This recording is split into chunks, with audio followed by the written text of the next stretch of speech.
ৰান্ধনীবিলাকেহে গম পায় পাকঘৰৰ যোগাৰ কিমান লাগি থাকে হয় না নহয় বাৰু। নমস্কাৰ, মোৰ অন্য এটা ভিডিঅ'লৈ আপোনালোকক স্বাগতম জনাইছোঁ। এই দেখিছেনে, এই যোৱাকালিৰ ভিডিঅ' আছিলে। এইখিনিত মানে ভাটিবেলা টাইমত আমি অলপমান ওলাই গৈছিলোঁ চব্জি বজাৰ কৰিবৰ কাৰণে। মানে কিনো ক'ম আৰু, যিখিনিয়ে মানে মহিলাই পাকঘৰত কাম কৰে সেইখিনি জানে আৰু মানে পাকঘৰত কিমান যোগাৰ লাগি থাকে, মানে খতম হৈয়ে থাকে। কিন্তু কি কৰিম আৰু, খাব লাগিলে বনাব লাগিলেতো শেষ হ'বই আৰু বনালে হয় নে নহয়। তাৰপৰা গ'লোঁ, তাৰপৰা আৰু ইহঁত দুটাও লৈ যাব লাগিব, কাৰণ ঘৰতো অকলে থৈ যাবও নোৱাৰি বাৰু, ভয়ো লাগে। এনেকৈ লৈ গ'লোঁ।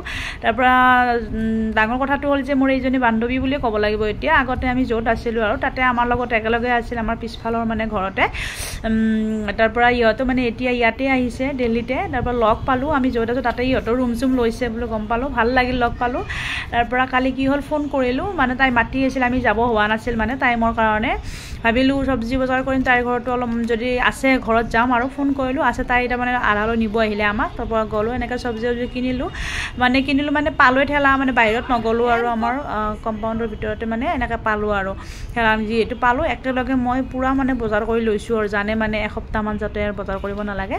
বজাৰ সমাৰ কৰি কিনে মই তাই ঘৰলৈ আহিলোঁ। তাই দেখিছেনে দিশা কোলাত লৈ কিনে সেনেকৈ আগত যাই আছে। চব মানে সেই আৰু ইয়াতে মানে লিফ্টৰ ব্যৱস্থাটো নাই, চব চিৰি মানে বগাই যাই থাকিব লাগিব এনেকুৱা আৰু, বাৰে বাৰে উঠা নমা, সেইটোৱে আৰু কিবা জৰুৰত হ'ল।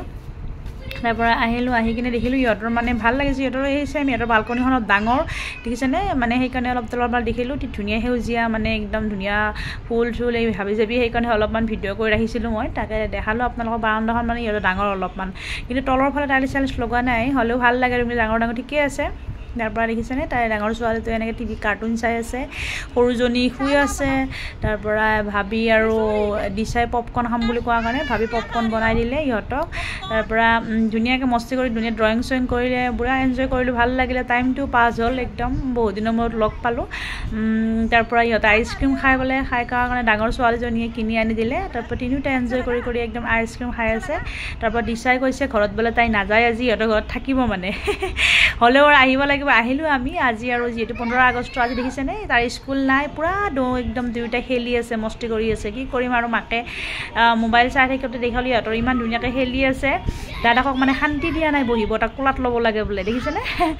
ভিডিঅ'টো কেনেকুৱা লাগিলে জনাব, আৰু ভাল লাগিলে লাইক কমেণ্ট শ্বেয়াৰ কৰিব। এনেকৈয়ে আৰু টাইমবিলাক পাছ হৈ আছে আৰু আমাৰ, হয়নে নহয়। কাৰণ ল'ৰা ছোৱালীকেইটাকো চাই থাকিব লাগিব, এনেকুৱা নহয় যে কি আমি নিজৰ কামখিনিও কৰিব লাগিব, মোবাইলো চাব লাগিব, গোটেইখিনি কৰিব লাগিব।